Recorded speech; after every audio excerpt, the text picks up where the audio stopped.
Entrevista do dia, com Denise Campos de Toledo.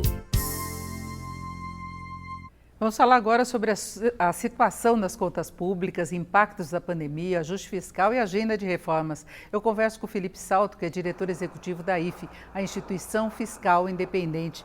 Felipe, boa noite. Boa noite, Denise. Boa noite a todos os telespectadores. Bom, Felipe, nesta semana nós tivemos a confirmação pelo governo da liberação daquele contingenciamento de recursos que vinha desde o começo do ano, começou sem um orçamento definido, depois se imaginava que o governo não fosse conseguir cumprir o teto de gastos e agora há uma folga orçamentária. Houve uma revisão de despesas, como em relação ao Bolsa Família, o governo conta com créditos extraordinários. Até que ponto vai essa folga? Até que ponto se pode confiar nessa melhoria que estamos vendo das contas? Pois é, Denise, nós estamos vendo neste ano uma espécie de contabilidade criativa. Na verdade, no Bolsa Família e no abono salarial, que é um outro benefício social. No primeiro caso, as despesas do Bolsa Família, para aqueles beneficiários que estão recebendo o chamado auxílio emergencial, essas despesas vão entrar na conta do extra-teto. E o abono salarial teve uma mudança de calendário. Quando são computadas essas duas coisas, essas duas questões contábeis, quer dizer, você tira de uma caixinha e joga para outra, no caso do Bolsa Família, e no caso do abono salarial, a mudança de calendário joga despesas para o ano que vem, então abriu-se um espaço no teto. A Instituição Fiscal Independente, nos nossos relatórios, nós já tínhamos apontado que isso iria acontecer, e agora o governo divulgou o chamado relatório de avaliação orçamentária, que tem periodicidade bimestral, confirmando isso. Então, esses desbloqueios de recursos estão acontecendo dessa forma, né? Não tem a ver com a arrecadação, tem a ver com o espaço que está sendo gerado do lado da despesa, porque o teto, como você bem disse, incide sobre o lado do gasto público. Agora, aí tem do outro lado um aumento da arrecadação que bateu recorde aí no primeiro semestre, vem surpreendendo nos últimos meses e a melhora do crescimento da economia também melhorou aquela relação dívida-PIB. Então, são outros dados que mostram um cenário melhor das contas públicas e ainda tem um aumento do teto de gastos no ano que vem por causa de inflação, Felipe. Você acha que isso estabelece uma condição de o governo trabalhar melhor o orçamento em 2022? Nós temos uma situação hoje que de fato é melhor. No curtíssimo prazo, as coisas melhoraram. Por quê? Porque os preços das chamadas commodities, né, os produtos primários, e vale dizer que 2/3 da pauta exportadora do Brasil tem a ver com produtos primários, com as commodities, como esses preços estão aumentando muito, o Brasil está tendo um impulso na taxa de crescimento, que está sendo puxada pelo agronegócio, como nós vimos nos dados do PIB do primeiro trimestre do ano. Os dados agora mais recentes vão indicando uma certa tendência de recuperação. Agora, é importante notar, Denise, que se a gente crescer um pouco mais de 5% nesse ano, que é o cenário otimista da IFE, em cima de um tombo, de uma queda, de uma recessão no ano passado de 4,1%, na média nós estamos crescendo muito pouco. Quer dizer, abaixo de 0,5%, se a gente fizer aí a média anual de 2020 e 2021, com esses números que eu falei. Agora, de fato, há uma recuperação, a arrecadação do governo vai na esteira desse movimento da atividade econômica e também apresenta uma tendência de alta. Isso é positivo, isso ajuda as contas públicas. Agora, o alerta que eu faço é o seguinte: como no ano que vem a inflação deste ano, do mês de 2021, vai ajudar a subir o teto de gastos vai ficar mais distante das nossas cabeças, tem que ter todo o cuidado para ver como esse espaço fiscal, esse espaço orçamentário será gasto.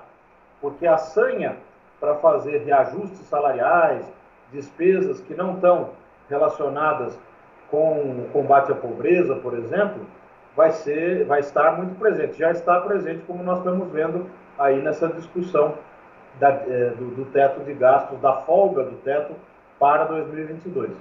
Essa folga garantida pela inflação, que corrige o limite do teto, ela vai valer para o ano que vem, mas nós já tivemos declarações no sentido de o governo aproveitar a folga até para turbinar o Bolsa Família, e aí não tem muita clareza de intenção, porque ao mesmo tempo o ministro Paulo Guedes fala de utilizar o eventual aumento de receita que teria com taxação de lucros e dividendos no âmbito da proposta de reforma tributária que ele apresentou. Então a gente sabe que eles querem melhorar o Bolsa Família, aumentar o valor, aumentar a quantidade de beneficiários, mas de onde viriam os recursos, não é? Pois é, o cobertor é muito curto, então se você quer manter os pés cobertos, mas quer cobrir a cabeça, você vai acabar descobrindo algumas partes do corpo. Tem que ter muito cuidado, porque dinheiro não cai do céu. Então a inflação, ela perpassa todo esse quadro que nós estamos vivenciando. O teto de gastos tem esse problema de ser corrigido pela inflação defasada, não é? Então veja só, o teto para o ano que vem vai subir de elevador, 8,35%, que é a inflação de agora, de junho. Só que as despesas do ano que vem tendem a subir menos, 6%, ou nas piores projeções já tem gente com 7%, mas ainda assim permanece essa diferença. E aí é que surge a folga, né? Essa folga, pelas contas da IFE, pode ficar de 28 a 47 bi. Agora, o que nós temos que ter cuidado é que os gastos que se está pensando contratar, esses gastos seriam permanentes. Reajustes salariais, o próprio reajuste do Bolsa Família. Então, tem que ter cautela, porque depois que esse efeito fiscal da inflação e mesmo essa recuperação que nós estamos tendo pelas commodities, depois que isso passar, aí os problemas estruturais vão estar exatamente iguais, com um agravante. Nós vamos estar com as despesas mais altas. Então, todo cuidado é pouco. Eu acho que o Bolsa Família precisa ser discutido, é uma despesa meritória, mas é preciso escolher. Se vai, então, fazer o incremento do Bolsa Família, que não se faça o reajuste salarial para servidores, quer dizer, o que vai na contramão do que se espera. E a reforma tributária não abre espaço fiscal. Essa reforma do imposto de renda que está sendo proposta, atabalhoada, discutida dessa forma como está sendo discutida, me refiro ao relatório que foi apresentado na Câmara dos Deputados, é muito ruim. Abre um rombo fiscal de 30 a 40 bilhões de reais. E tem muita divergência de projeção, de sinalização de mudanças. O ministro Paulo Guedes fala em alguma compensação para estados e municípios que estão reclamando, porque se você reduz a arrecadação do imposto de renda com alíquotas menores, você diminui o bolo tributário a ser repartido com os estados e municípios, não é? Se pensou num seguro, aí tem um custo em relação a isso. E não se sabe ao certo como é que fica a situação das empresas, não é? Pois é um equívoco, porque o imposto de renda, pela Constituição Federal, ele pertence a todos os entes, aos estados, aos municípios e à União. Quem arrecada é a Receita Federal, centralmente. Mas o Fundo de Participação dos Estados e o Fundo de Participação dos Municípios faz a partilha automática desses recursos do imposto de renda e também do IPI, do Imposto sobre Produtos Industrializados. Então, fazer cortesia com o chapéu dos outros nesse momento de uma situação econômica grave, fiscal bastante grave, eu acho temerário. Isso precisa ser muito bem discutido, como eu disse no meu artigo nesta semana no Estado de São Paulo. Nós temos que colocar as barbas de molho e discutir isso tecnicamente. Tem muita gente olhando os detalhes, fazendo conta, então não dá para aprovar uma reforma tributária do imposto de renda no tapetão, porque o risco é a gente ter um monstrengo tributário para 2023 e vai ser difícil manejar esse monstrengo, não vai ser fácil piorar ainda a situação tributária do nosso sistema, que já é tão complexo, não é? E a questão da taxação de lucros e dividendos veio ter uma repercussão muito ruim no mercado, na questão de movimentação e de fluxo de recursos, porque pode representar uma perda de resultados, não é? Para quem investe no Brasil, para quem investe até em empresas de capital aberto.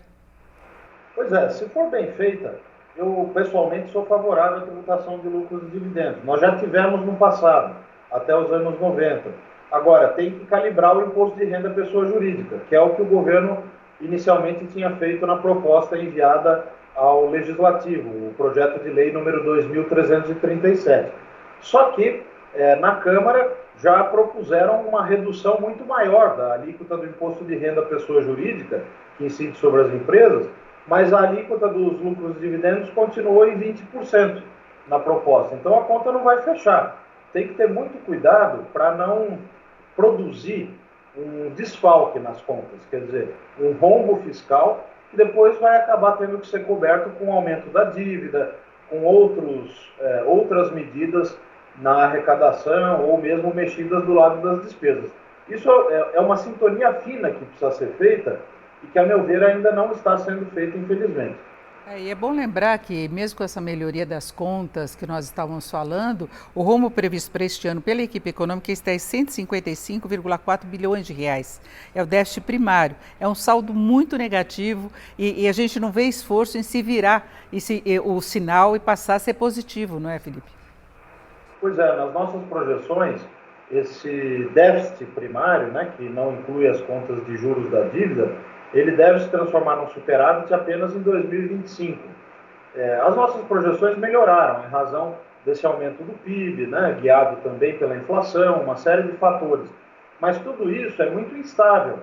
Então, seria importante que o governo aproveitasse, o governo, o Congresso aproveitassem esse momento em que a gente ganhou um certo fôlego do ponto de vista macroeconômico, em razão dos preços das commodities, e mesmo essa ajuda camarada da inflação, que é temporária, que é passageira, e tomasse medidas estruturais, pensando no médio prazo, pensando em como nós vamos conseguir voltar a ter consistência e equilíbrio nas contas públicas, né? Como as eleições estão chegando, já no ano que vem, muitas vezes essas pressões político-eleitorais se sobrepõem às questões técnicas. Então é aí que mora o diabo, né? Nós precisamos ter muito cuidado com isso.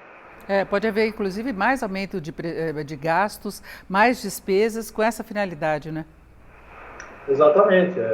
Claro que nós estamos saindo de uma pandemia, ainda estamos com um número médio de mortes diariamente que é bastante significativo, agora a vacinação está avançando, então nós temos que ter cuidado porque o mercado de trabalho pós-pandemia vai estar ainda muito ruim.